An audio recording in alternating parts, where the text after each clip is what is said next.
অমৰপুৰলৈ আমাৰ 3 কিলোমিটাৰ দলঙৰ সৈতে ৰাস্তা বনোৱাৰ বাবে ইতিমধ্যে চৰকাৰে সিদ্ধান্ত লৈছে। অমৰপুৰত যিহেতু আমি জানো যে আমাৰ আলফা চিজফায়াৰ হৈছিলে আৰু আলফা চিজফায়াৰ লগত আজি কেন্দ্ৰীয় চৰকাৰে এখন চুক্তি কৰিলে। কেন্দ্ৰীয় চৰকাৰে এখন চুক্তি হৈছে। সেই চুক্তিটো অমৰপুৰলৈ আহিবৰ বাবে ৰাস্তা দলঙৰ কথা উল্লেখ আছে। অমৰপুৰলৈ আহিবলৈ ৰাস্তা দলঙৰ উল্লেখ আছে সেই চুক্তিত। আৰু তাৰ পৰা মই সেই কথাখনে মোক অনুপ চেতিয়া ডাঙৰে জনাইছে যে আজি আমি অমৰপুৰৰ ৰাস্তাৰ বাবে অমৰপুৰ দলঙৰ বাবে আমি চুক্তিত আমি সিদ্ধান্ত লৈছোঁ আৰু সেইখিনি অলৰেডি ফাৰ্ষ্ট প্ৰায়ৰিটিত আমাৰ কামখিনি হ'ব বুলি ইতিমধ্যে মই ইয়াত কনচালটেণ্ট আনি কিনে ইতিমধ্যে আমি ছাৰ্ভে কৰাই ইয়াৰ DPR আমি প্ৰস্তুত কৰিবলৈ আমি দিছোঁৱেই। আমি আশা ৰাখিছোঁ এই কামখিনি অতি সোনকালে পৰা আমাৰ ব্যৱস্থাখিনি হ'ব আৰু অমৰপুৰ অন্যান্য ঠাই হ'ব নিচিনাকৈ আকৌ জিলিকি উঠিব।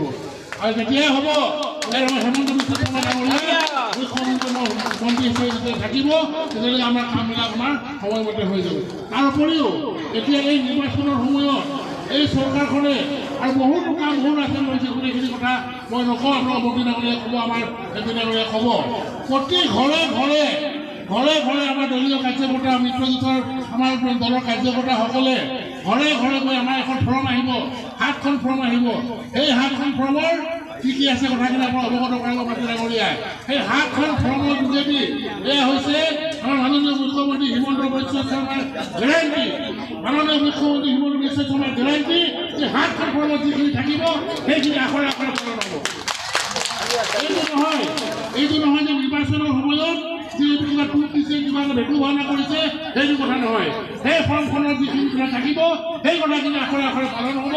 আজি মাননীয় প্ৰধানমন্ত্ৰী নৰেন্দ্ৰ মোদী ডাঙৰীয়াৰ নেতৃত্বত আজি যিখিনি তেওঁ নৰেন্দ্ৰ মোদী ডাঙৰীয়াই গেৰাণ্টি দিছে, তেওঁ যিখিনি গেৰাণ্টি দিছে সেই গেৰাণ্টি মতে আজি সমগ্ৰ ভাৰতবৰ্ষৰ কাম হৈছে। নৰেন্দ্ৰ মোদী ডাঙৰীয়াৰ গেৰাণ্টি মানে সেই কামটো 100% হোৱা।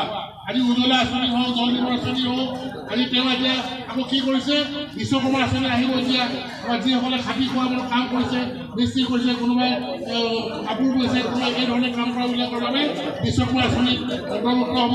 তাৰ উপৰিও বিজুলী বাতি মানে আমাৰ যিটো চ'লাৰ ছিষ্টেম আহিব, সেই চ'লাৰ ছিষ্টেম কেন্দ্ৰীয় চৰকাৰ মাননীয় প্ৰধানমন্ত্ৰী নৰেন্দ্ৰ মোদী ডাঙৰীয়াৰ নেতৃত্বত তেওঁৰ ফালৰ পৰা আহিব। আৰু প্ৰতি ঘৰ মানুহে বিজুলী বাতিখিনি নিজৰ ঘৰতে চলাচল কৰিব পাৰিব আৰু অভাৰখিনি বিক্ৰীও কৰিব পাৰিব চৰকাৰক। সেই সুবিধাও এতিয়া আহি আছে। এই গোটেই কথাখিনি আপোনাক আৰু অৱগত কৰাব। আজি মই এটাই কথা আপোনালোকক ইয়াত তৃতীয়বাৰ প্ৰধানমন্ত্ৰী হোৱাটো সমগ্ৰ ভাৰতবাসীৰ ৰাইজে বিচাৰিছে, অসমবাসীৰ ৰাইজে বিচাৰিছে, হৰিয়াবাসীৰ ৰাইজে বিচাৰিছে। মই ভাবোঁ অমৰপুৰবাসীৰ ৰাইজেও এই কথাটো চিন্তা কৰিছে। সেই গতিকে অহা 19 তাৰিখে ৰাইজ মনত ৰাখিব, বিজেপি দলৰ মিত্ৰজোঁটৰ আমাৰ প্ৰতি পদুম ফুলত ভোটদান কৰি এই অঞ্চলৰ পৰা বিপুল ভোটেৰে জয়যুক্ত কৰাবলৈ ৰাইজৰ বিনম্ৰ।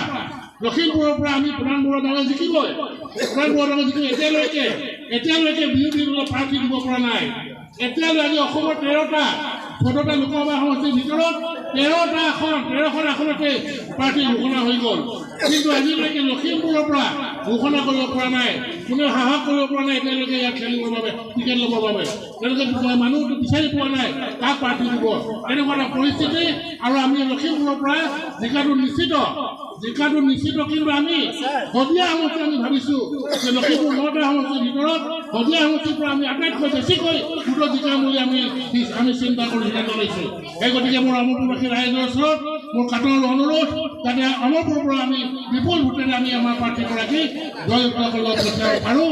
তাৰ বাবে মই সকলো অমৰপুৰবাসী ৰাইজক, আমাৰ গণশক্তিকে ধৰি আমাৰ মিত্ৰজোঁটৰ সকলো ৰাইজক, আমাৰ দলীয় কাৰ্যকৰ্তাসকলক মই আজিৰ পৰা দিনে ৰাতি কাম কৰি যাতে আমি 90%, 100% যাতে ভোটদান আমি আমাৰ প্ৰাৰ্থীগৰাকীক দিব পাৰোঁ, তাৰ বাবে মই সকলোকে অনুৰোধ কৰি মই পুনৰ অহা 19 তাৰিখে মনত ৰাখিব, বিজেপি দলৰ প্ৰতি পদুম ফুলত ভোটদান কৰি বিপুল ভোটেৰে আমি ইয়াৰ পৰা প্ৰাৰ্থীগৰাকী জয়যুক্ত কৰি পঠিয়াবলৈ ৰাইজৰ ওচৰত বিনম্ৰ অনুৰোধ জনাই মই দুআষাৰ সামৰিছোঁ। ধন্যবাদ।